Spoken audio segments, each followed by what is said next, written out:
Hi, my name is Lydia Frey, and my project is on COVID-19's effects on the animal industries and how my organization, the National Animal Interest Alliance, is affected by these and what they can do to provide solutions to this.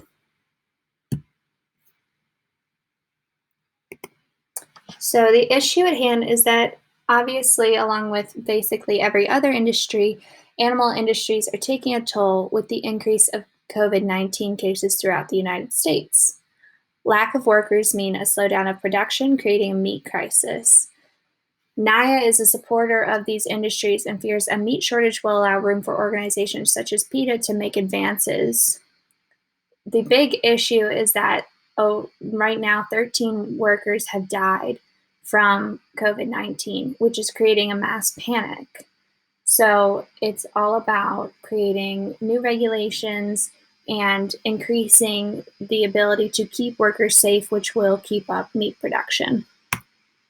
So some solutions are increased precautions and regulations to protect workers' health, selling less of the prepared products and more of just meat products. This means that there will be less of the breaded chicken and prepared chicken products or prepared meat products, and more of just the straight up pieces of meat you could buy frozen or fresh. And most importantly, we have to educate the public on how the virus cannot be spread through food, which has been proven. But obviously, when you hear about people dying who have been handling food that you might purchase, you tend to panic. Some increased precautions and regulations will help keep the workers safe. And that's the only way to really keep the cases down, along with controlling panic among the workers, which the fear is being spread through social media and is causing workers to not want to come to work, obviously because they're afraid for themselves along with their families. And after each outbreak has occurred in a plant, intensive cleaning crews come in and clean the entire facility, which takes about 2 or 3 days, which stops production completely, which creates a huge dent in the meat market. So some necessary precautions include temperature tests for each worker at the start of the day, increased spacing between workers, required face masks and gloves for workers at all times. And while the workers obviously already wear gloves and masks for sanitary reasons when handling the raw meat, they need masks that will help protect their respiratory systems, not just sanitary sheet options. So we need more intensive masks for them, along with every day cleaning the facility thoroughly. And that's not just the meat areas, which are obviously cleaned every day, but also cleaning the staff areas, the bathrooms, anything that the staff may handle or be near needs to be cleaned thoroughly every single day. So some products that we can cut down on are breaded chicken tenders, any type of pre-grilled or pre-cooked chicken products, along with, any type of meat that is already shaped, like meatballs, stuff like that, that takes a lot more time to prepare before it can be sold. So by cutting down on those, you can then have more workers working solely on just cutting meat and getting it packaged for sale. So then you can sell more of the just plain straight up meat products, which will make some people upset, but it does allow to fill in the gaps where we're missing workers. Another big part is the education, because groups such as PETA will use this opportunity to employ scare tactics that meat is bad and dangerous. They already push that meat companies shouldn't exist and that people should be vegans.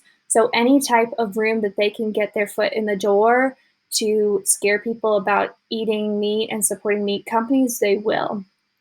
Which, if that happens, it'll affect thousands of lives, from the farmers who raise the cattle to the workers that package the meat. So many people will be affected, and it is going to create a meat crisis if people, can't get enough meat, and PETA's going to use that as an avenue to really derail a lot of the work that NIA has done to protect farmers and meat companies' rights. So education, proving that the virus cannot be spread through food products is vital. There's been a lot of interviews with various scientists proving this, and sharing those on NIA's Facebook and Twitter pages will be a huge help to help, educate people, along with a lot of any type of news interview that they can do will be a huge help, because the big thing now is calming the panic and getting people to understand that it's not all going to be passed through and that these meat products are safe. So obviously press releases, posts on social media, interviews, etc., to help calm the panic. And for a final point, in these difficult times, protocols will have to be adapted to fit problems and create new solutions. Obviously, these companies plan for these type of events, but when they actually happen, there's a lot of changing variables that make it really difficult for companies to adapt.